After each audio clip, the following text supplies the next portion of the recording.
Okay, so get this. I am this group coaching program right now.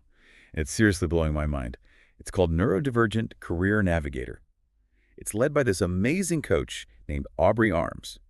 And she's not just a coach, by the way. She was a leader in her field and even did some time in HR. And get this, she was diagnosed as neurodivergent later in life, so she really gets it.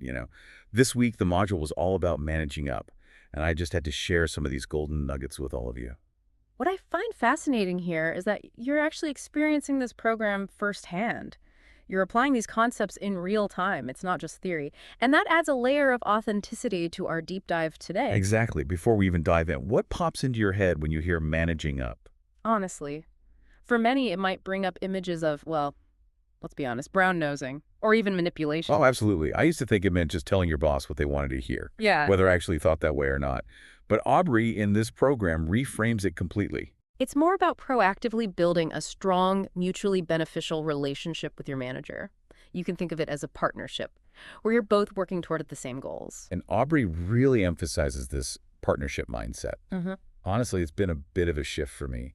It's about taking 100% accountability to support those goals, which means it's not just about doing what you're told. It's about understanding what your manager needs to be successful Hmm. and then figuring out how you can best contribute to that. You know, this really resonates with the idea that a lot of mid-career professionals struggle with this concept. It requires a shift from just doing my job to understanding how my job supports my manager and the larger goals of the company. That requires empathy and a proactive approach, which is something that Aubrey emphasizes throughout the program. Absolutely. She really debunks those myths. Like, it's not about complaining without solutions or trying to manipulate your boss or just completely ignoring their priorities. It's really about making their job easier while still achieving your goals. And you know what? That brings us to a really key element of this whole program.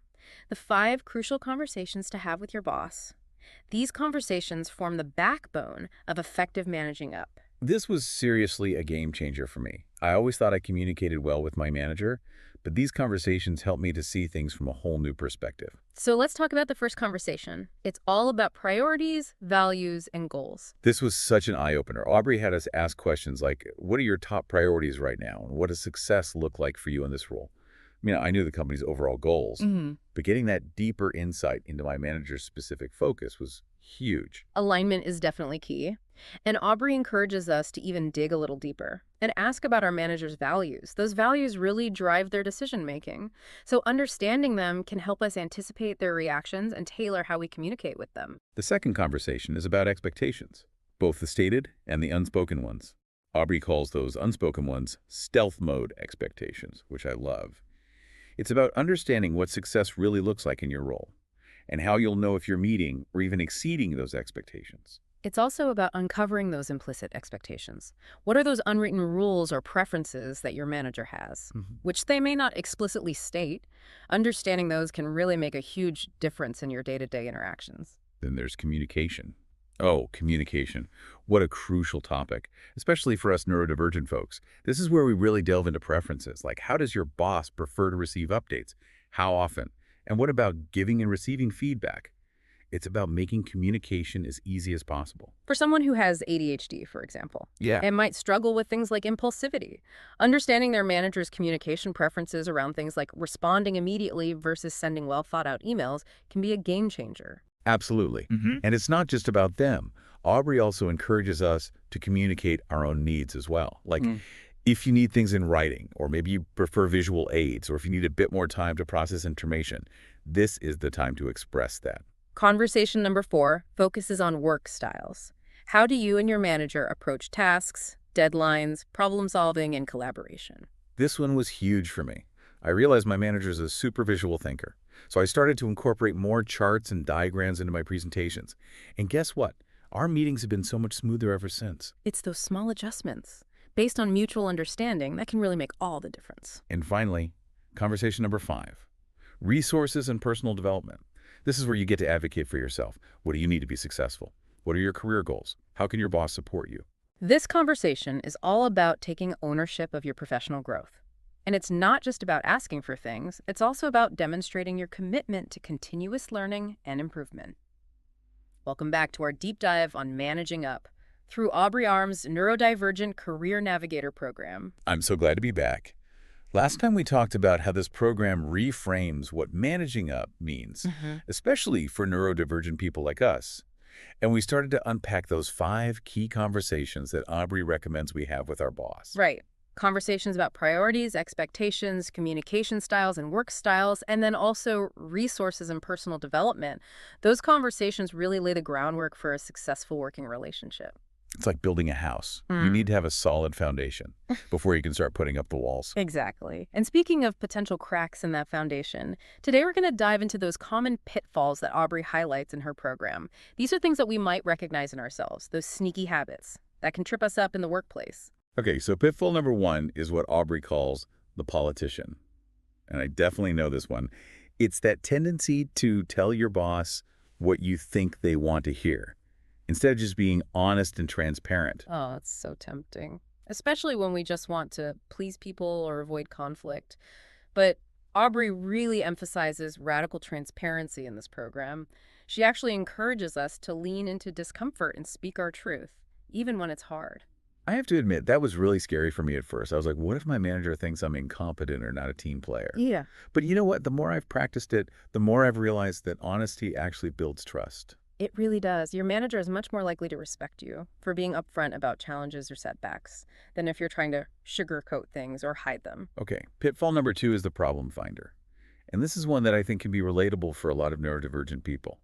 We are really good at spotting inefficiencies or things that could be improved. It's like we have a built-in radar for that stuff. I know, right?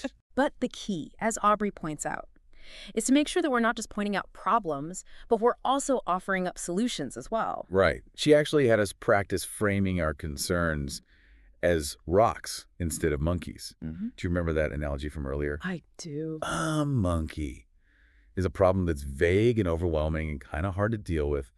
A rock is a problem that's clearly defined, manageable, and has a potential solution. So instead of saying, this process is a mess, you could say something like, I've noticed some bottlenecks in this process. I have a few ideas on how we could streamline it. Would you be open to discussing them? That shift from problem finder to problem solver is so powerful. It is, and it shows initiative, which managers really value. Okay, and the last pitfall is the know-it-all.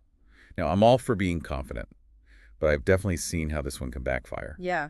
It's that tendency to assume we have all the answers, or to resist feedback, even when it's well-intentioned. Aubrey actually shared this story about a time when she was so sure that she had the perfect solution, but she ended up just shutting down other people's ideas.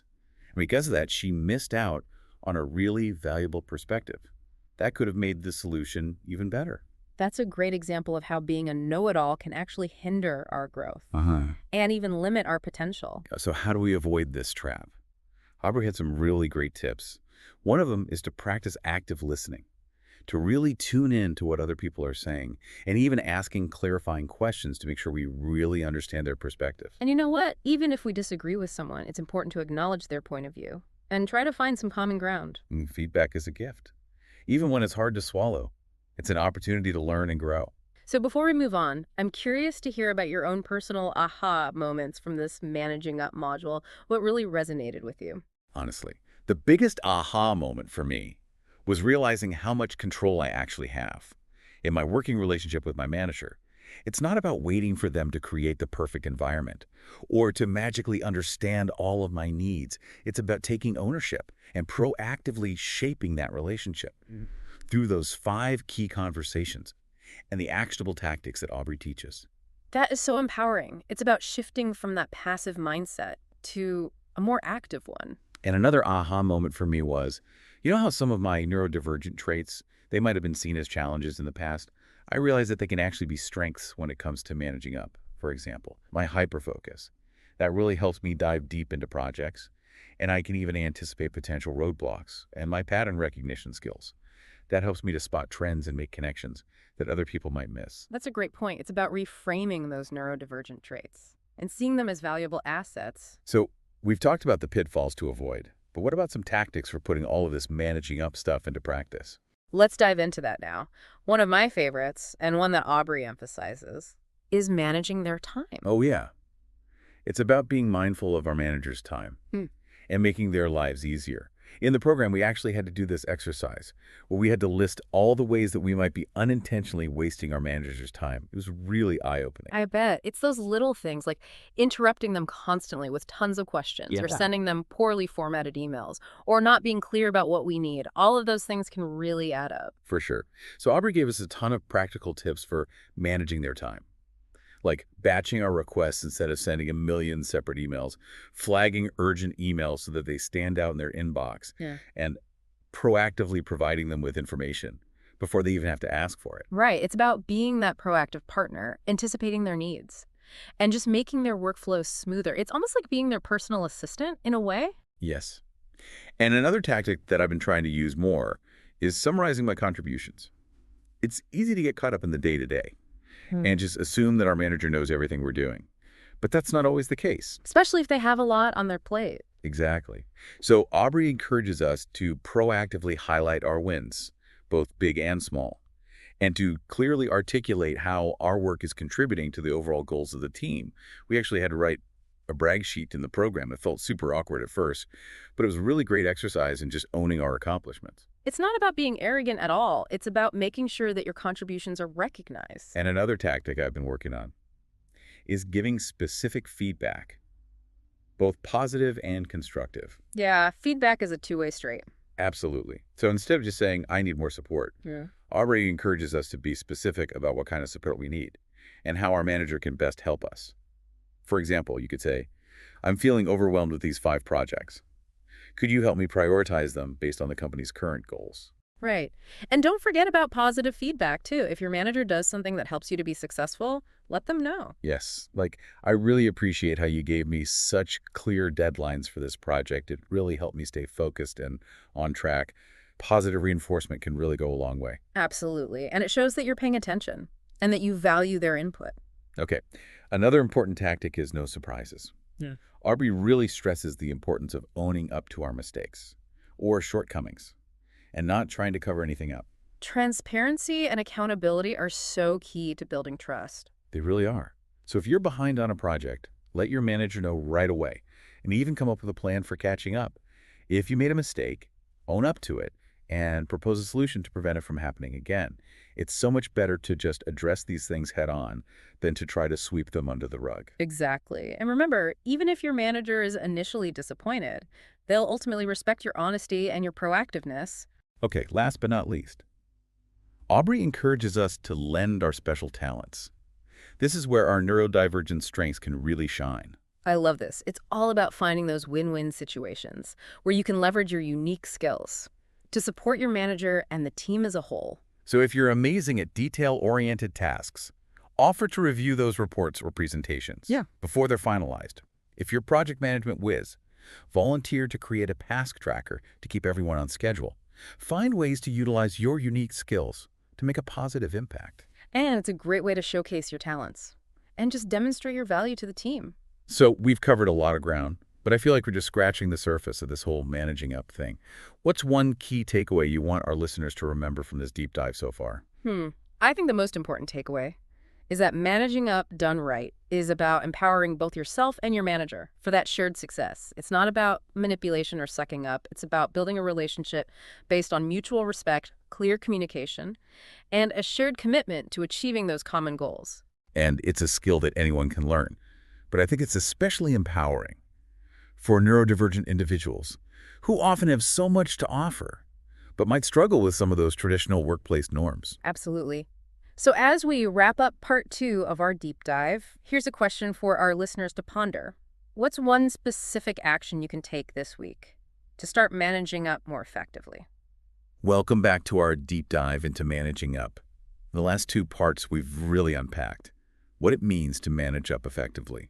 As a neurodivergent professional, we drew on my own experience in Aubrey Arm's Neurodivergent Career Navigator program. Right. We talked about those 5 essential conversations, explored some common pitfalls, and even looked into some really actionable tactics to make your manager's life a little bit easier and showcase your own unique strength. You know me, I love to get in the nitty-gritty. So for this final part, let's put all of this knowledge into action. Are you ready to tackle some real-life scenarios? Oh, I'm ready to... All right. Scenario number 1. So imagine you've been working on this high-stakes project for weeks. You're prepared, you know your stuff, and you're feeling really confident. But then right in the middle of your presentation to your manager and some higher-ups. They start peppering you with questions. Some feel critical, some even a bit hostile. And suddenly, your mind goes blank. You feel flustered, and you just can't articulate your ideas clearly. So, what do? Oh my gosh, this is such a relatable scenario, especially for neurodivergent folks who might be more sensitive to those types of feedback or have difficulty processing information under that kind of pressure. Exactly. Aubrey actually addresses this directly in the program. She calls it anticipating your trigger points. So for some people, it might be public speaking. For others, it might be unexpected questions. Or maybe even just feeling put on the spot. So knowing your triggers is the first step. Then you can prepare for those situations in advance, like practice your presentation with a friend or a colleague. Maybe think about potential questions your manager might ask. Even rehearse how you'll handle any curveballs that might come your way. Aubrey actually had us write out scripts for different scenarios. It felt silly at first, but it helped me to feel so much more prepared. It's like having a mental toolbox. If you find yourself getting flustered, you can pull out those tools and regain your composure. Yeah. And remember, it's okay to pause, take a deep breath, and even ask for clarification. You could say something like, "That's a great question. Could you rephrase it for me?" I just want to make sure I understand exactly what you're asking. Right. Taking a moment to regroup shows them that you're thoughtful and that you're taking their questions seriously. Okay, scenario number 2. You're feeling totally overwhelmed with your workload. You've got multiple projects with competing deadlines, and you're starting to feel burnt out. You're worried about letting your manager down, but you also know that you just can't do it all. What do? This is where those crucial conversations about expectations and resources come in. Managing up isn't about pretending you can handle everything. It's about being honest about your capacity and advocating for yourself. Right. Aubrey calls this managing expectations. It's about having that open and honest conversation with your manager about what's realistic for you, given your current workload. Exactly. And remember those rocks and monkeys. Yeah. Don't just dump a pile of tasks on your manager's desk. Instead, frame the issue clearly, outline the challenges you're facing, and even offer potential solutions for them to consider. For sure. You could say something like, "I'm currently juggling these 5 projects, and I'm starting to feel overwhelmed.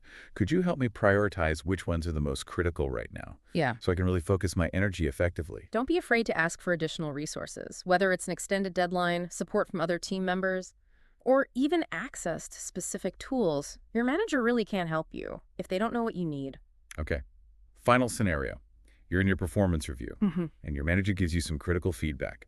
You immediately feel hurt, defensive, and maybe even a bit misunderstood. You want to argue or explain yourself, but you know that won't be productive. So what do? This is a tough one. But this is where emotional regulation becomes so important. Aubrey spends a lot of time in the program teaching us how to manage our emotional responses, especially in those difficult situations. Right. She emphasizes that feedback, even when it's hard to hear, is a valuable opportunity for growth. Exactly. So instead of reacting defensively, try practicing active listening. Focus on really understanding your manager's perspective. Ask clarifying questions and acknowledge their points, even if you don't necessarily agree with them. Aubrey also recommends using I statements to express your feelings without placing any blame. You could say something like, "I'm feeling a bit discouraged by this feedback, but I appreciate you sharing your perspective. Could you elaborate a bit more on whatever the specific feedback is?" Right. And if you just need a little time to process everything, it's okay to say, "I'd like to take some time to really think about this feedback. Can we maybe circle back tomorrow to discuss it a bit further?" This has been such an amazing deep dive into managing up, especially through the lens of this Neurodivergent Career Navigator program. So what's one final piece of wisdom you want our listeners to take away? I think managing up is a skill that anyone can learn, but it can be especially empowering for neurodivergent people. So don't underestimate the value that you bring to the table. Embrace those strengths you have, communicate your needs clearly, and don't be afraid to challenge some of those outdated workplace norms. Absolutely. You are capable, you are valuable, and you deserve a work environment where you can thrive. So go forth and manage up like the neurodivergent rock star you are. And if you're interested in learning more about Aubrey Arms and her Neurodivergent Career Navigator program, we'll be sure to include a link in the show notes. Until next time, stay curious, keep learning, and keep diving deep.